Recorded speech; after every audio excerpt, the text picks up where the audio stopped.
Бисмиллахи-рахмани-рахим.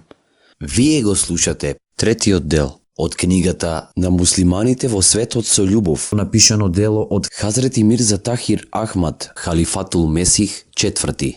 Хазрети Мирза Тахир Ахмад, нека Аллах биде бескрајно милостив кон неговата душа, Божји човек, разумен глас на ова доба, голем говорник, високообразуван зналец, со единствена интелигенција, плоден и сестран писател, од Бога дадено, имал многу добро познавање на Куранот, кој го превел на урду јазик.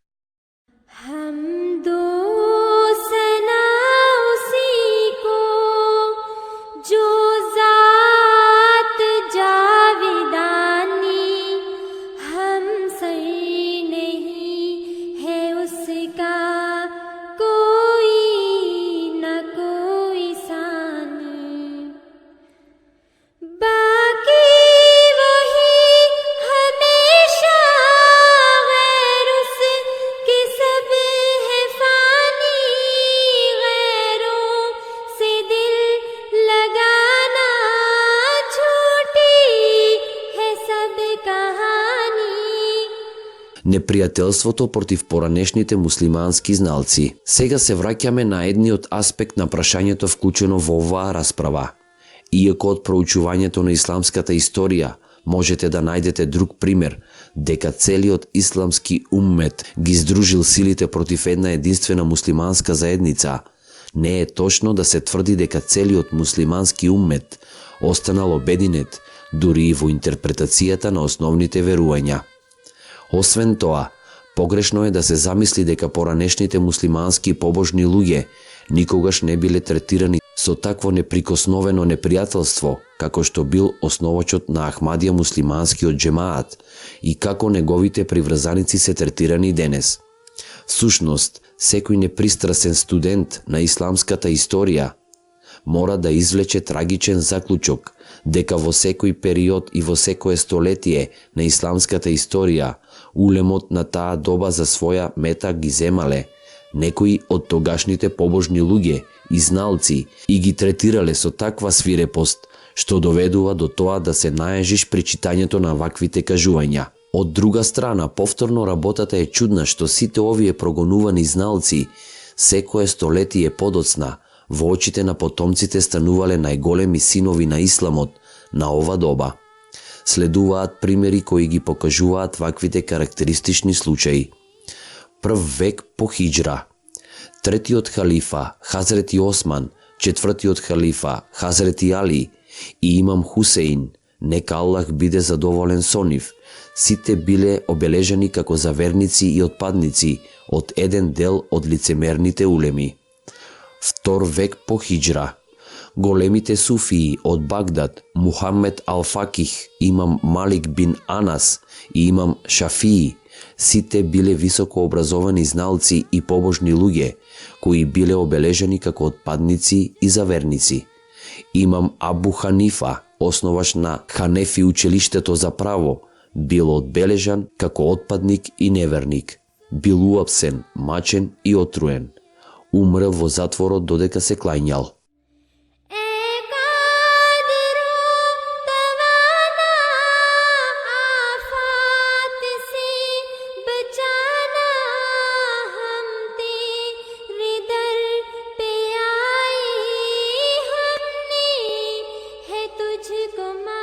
Трет век по хиџра. Големиот имам Бухари, чија книга Сахих Бухари по важност се смета дека е веднаш после честниот Куран, исто така бил означен како отпадник. 3000 улеми и оџи сведочеле за отпадништвото на овој имам. Тој бил протеран од Бухаре и Хартанг, дури ни таму немал мир од своите прогонители и во Мака го молел Аллах за прибежиште. Наскоро бил повикан кај својот господар. Другиот голем зналец и стручњак бил имамот Ахмад бин Хамбал. Тој бил затворен и окован и бил натеран да оди од Тарсас до Багдад, каде што бил бичуван на врелото сонце во текот на Рамазан. Четврти век по хиџра, Мансур ал-Халладж бил популарен суфија на своето време. Тој бил уапсен, затворен и измачуван. му ги отсекле нозете и рацете и на крајот бил обесен. 5 век по хиџра. Дури и популарниот и угледен имам Ал-Хазали не ги избегнал за останатите оџи. Тие го одбележиле како атеист, слободен мислител и отпадник, чии книги биле прогласени за кривоверни и неисламски. Било наредено неговите книги да бидат спалени и на муслиманите им било забрането да зборуваат со него. На неговите следбеници, ако ги имало, било наредено да им бидат отсечени главите. 6 век по хиџра. Хазрети Абдул Кадир Џејлани, кој станал познат како султан, крал, суфија, исто така од повеќе од 200 улеми, бил обвинен дека е заверник и отпадник. 7 век по хиџра.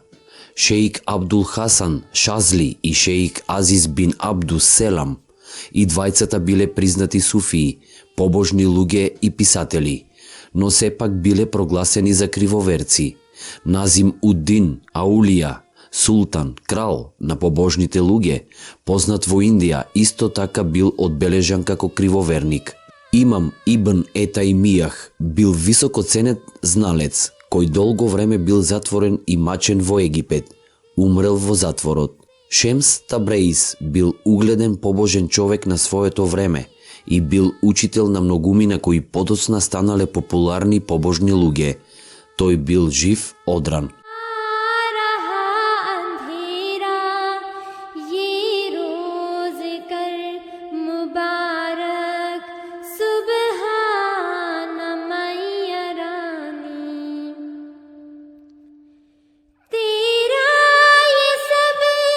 Џелал Уддин Руми, популарен суфија, побожен човек и автор на добро познатата Меснави, бил прогласен за одметник, заедно со своите следбеници. 8 век по хиџра.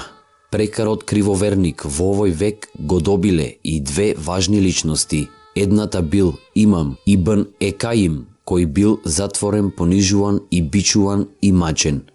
Вториот бил суфија Таџ Удин Сибики, кој исто така бил злоставуван од оџите. 9 век по хиџра. Маулана Абдурахман Џами, популарен побожен човек, бил обвинет за кривоверство. 10 век по хиџра. Маулана Ахмад Бихари, Индија, мудрец вреден за почит, бил убиен во Делхи поради обвинување дека неговото пишување било кривоверничко. Суфија Бајазид Саради отишол во Пешевар да го проповеда своето учење. Бил прогласен за одметник и издајник. 11 век по хиџра. Мудрецот Али Тхани бил муџадид и реформатор на ова столетие. Тој бил изнесен пред империјал судот во Делхи и бил обвинет за кривоверство од муслиманските оџи. Бил затворен. Суфи Сарман, ерменски муслиман кој се иселил во Индија, бил нападнат од оџа и била донесена пресуда веднаш да му се отсече главата. Мухаммед бин Ибрахим бил персиски толкувач, чеј живот бил посветен на учењето на исламот, кое ќе им биде разбирливо на обичните луѓе. На него му се спротиставиле оџите кои го прогласиле за неверник. 12 век по хиџра. Маулана Масун Ал-Шах Мир бил суфија во Децан, Јужна Индија, каде дошол до конфликт со оџите. Тие успеале кралот Али Мурад Хана да го уверат дека тој е одметник и издајник на неговото кралство. Овој суфија бил убиен, а ушите и носевите на неговите следбеници биле отсечени и нивните бради биле избричени. Тој го превел честниот Куран на персиски јазик, тогаш службен јазик на Индија. Ова ги разлутило оџите, кои тврделе дека честната Божја реч не треба да се преведува од оригиналот на арапски. Тие изнајмиле хулигани да го убијат, но тој преку чудо успеал да избега неповреден. Шеик Мухамед бин Абдул Вехаб бил наџди араб и реформатор на исламот на тоа доба. Тој исто така бил основаш на вехаби движењето. Бил прогласен за кривоверник од муфтиите и имамите на честната Кјаба во Мека. Како што е добро познато, поголемиот дел од арапите во Саудиска Арабија, вклучувајќи ја и кралската фамилија, сега се вехабии. 13 век по хиджра, Маулави Абдулах Гхазнави, познат зналец на исламот, бил нападнат и протеран од полуобразованите оџи на Афганистанскиот кралски суд. Тој бил протеран од областа на владење на еден емир, бил навредуван, понижуван и бил фрлен во затвор, каде што умрел. Маулама Мухамед Касим Нантови бил ученик на Шах Абдул Ханија од Делки. Основаш на популарното Деобанд, приватно средно училиште на исламски студии, Индија. Маулана Касим бил популарен муслимански водач и голем дискутант и зналец. Тој бил прогласен за одметник и неверник од 20 улеми на Мека и 32 од Медина, затоа што сметал дека доаѓањето на пратеникот не може и нема да ја отповика положбата на чесниот пратеник Мухамед салаллаху алейхи веселем, како Катаман Набиен, печат на пратениците. Ахмади муслиманите се обвинувани поради верувањата кои не се нивни. Искрено речено, на противниците на споменатите големи слуги на исламот треба да им се оддаде признание, затоа што поседувале известна мера на искреност во своето лудо противење. Тие овие зналци ги нападнале врз основа на она во кое тие всушност верувале, и борбата на мислењата која следувала била во тоа кои од овие две спротиставени гледишта биле вистински во склад со чесниот Куран и Сунетот. Навистина, овие оџи направиле прекршок и не покажале никакво разбирање и сочувство за гледиштето на другите и настојувале да им ги наметнат своите произволни заклучоци. Но во најмала рака, тие покажале пристојност, што на своите противници не им препишувале такви верувања и начела кои тие не ги исповедувале. За жал, истото не може да се каже за сегашните противници, чија единствена цел во животот е спротивставувањето против Ахмадијатот со сите средства чесно и нечесно.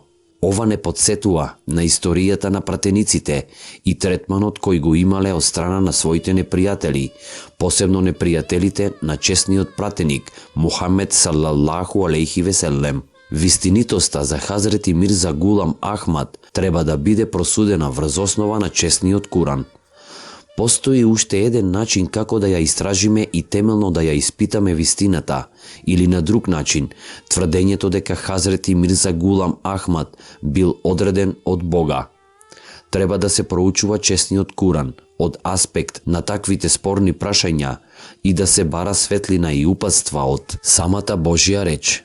Кога некој тврди дека е од Бога, за да ја просудиме вистинитоста на неговото тврдење, правилен пристап ќе биде да се настојува да се пронајде дали Аллах веќе му зборувал или не.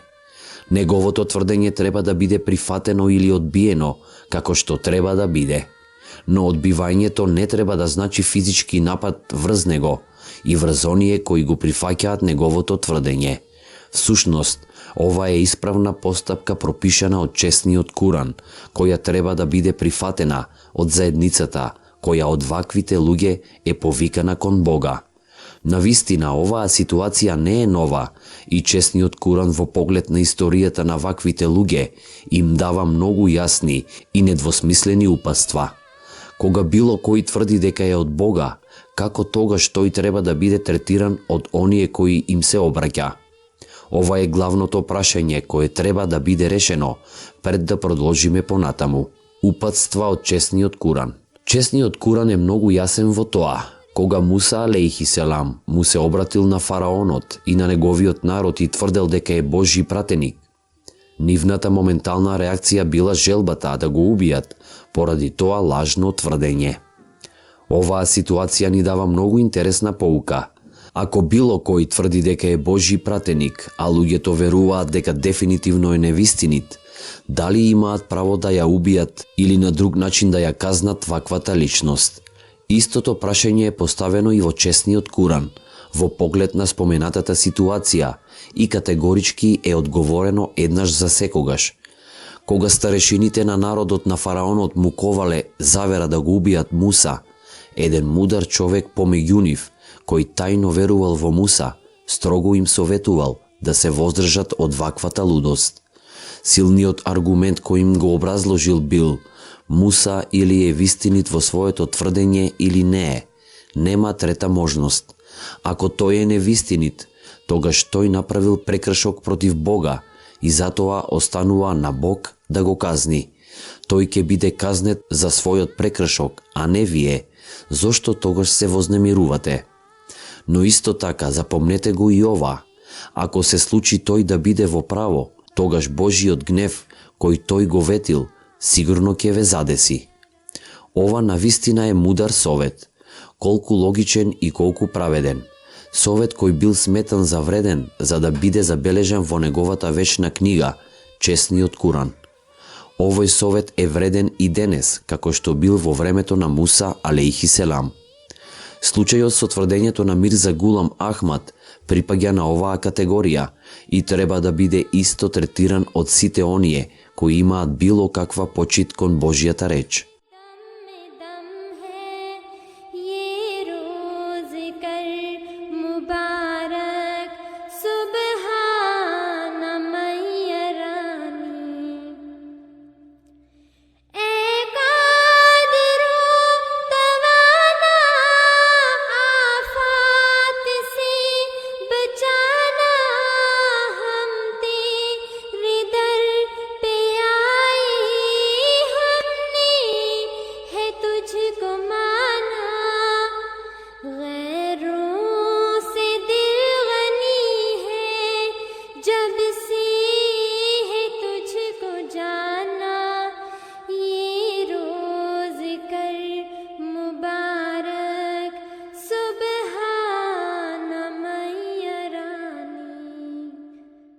Денес го завршивме третиот дел од книгата На муслиманите во светот со љубов. Еселаму алейкум.